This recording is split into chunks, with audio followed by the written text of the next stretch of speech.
Phantom Thread, Review. A wild examination of interrupted and recalibrated interpersonal relationships, concealed under the cover of a lavish costume drama. The gorgeously, gradually twisted psychology of Paul Thomas Anderson's Phantom Thread is the drive which gives the film its exuberant life. Amidst the deceptively straight-edged beauty of its costume and set design, restraint gives way to increasingly obvious displays of domination and control. Power balances shift from act to act, bubbling under the surface until a stunning finale brings everything to the forefront with dazzling flourishes. It's Anderson in top form, submerging us into his world with the lilt of his dialogue and quirks of his characters, as their flaws and strengths intermingle and wash over us. As Reynolds Woodcock, Daniel Day-Lewis, an acclaimed fashion designer in 1950s London, entrenches himself in his fussy and precise lifestyle, justifying his antisocial tendencies with his professional successes, the common wisdom of storytelling dictates that he will meet a usurper. Anderson obliges us almost immediately. It's maybe 10 minutes into the film when Reynolds meets Alma, Vicky Creeps, a young waitress at a countryside inn. He places an elaborate breakfast order, and when she memorizes it, he knows that he's found a new muse. At home, his sister and business partner Cyril, Leslie Manville, is used to his behavior, and his tendency to end relationships with little fanfare or consideration. But Alma is enchanting in unplaceable ways. Is it her sly smile, each occurrence carrying a different meaning? Or is it her ability to confront Reynolds' unvarnished ego, yet defend him when others oppose his decisions? There's always more to her than we're seeing, and Creeps is exemplary at using our expectations against us.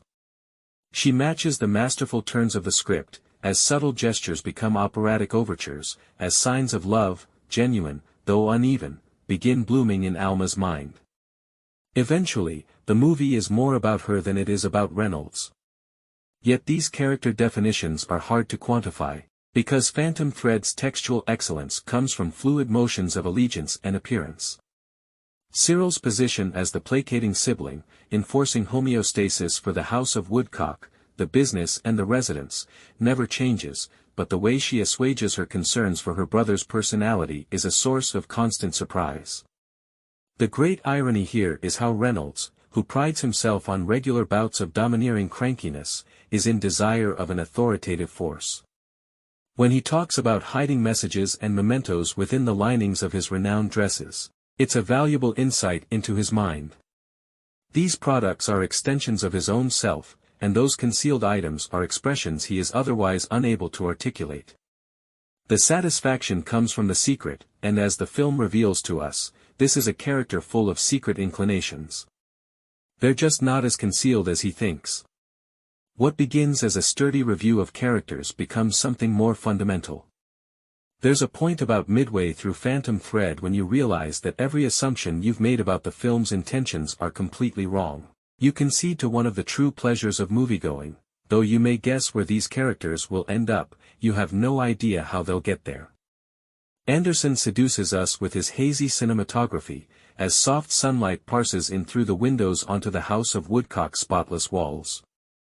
It's as if the movie takes place within a false awakening, those dreams where you imagine waking up, and realize something's wrong when everything is bright, heightened, and altogether destructible. Johnny Greenwood's score straddles the line between lush instrumentation and sharp stabs of discomfort.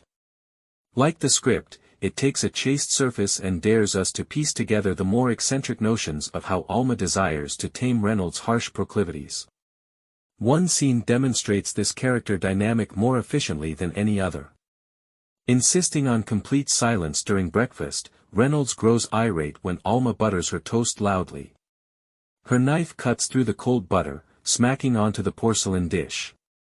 She scrapes it across the bread with multiple piercing strokes, and then gnashes her teeth while eating it. It's the most outwardly accessible sign of Phantom Thread as a 5-sense experience. Anderson's direction renders the film as inviting as can be from the outset, but whips us into a deliberate rhythm that grows with exponential speed by the third act.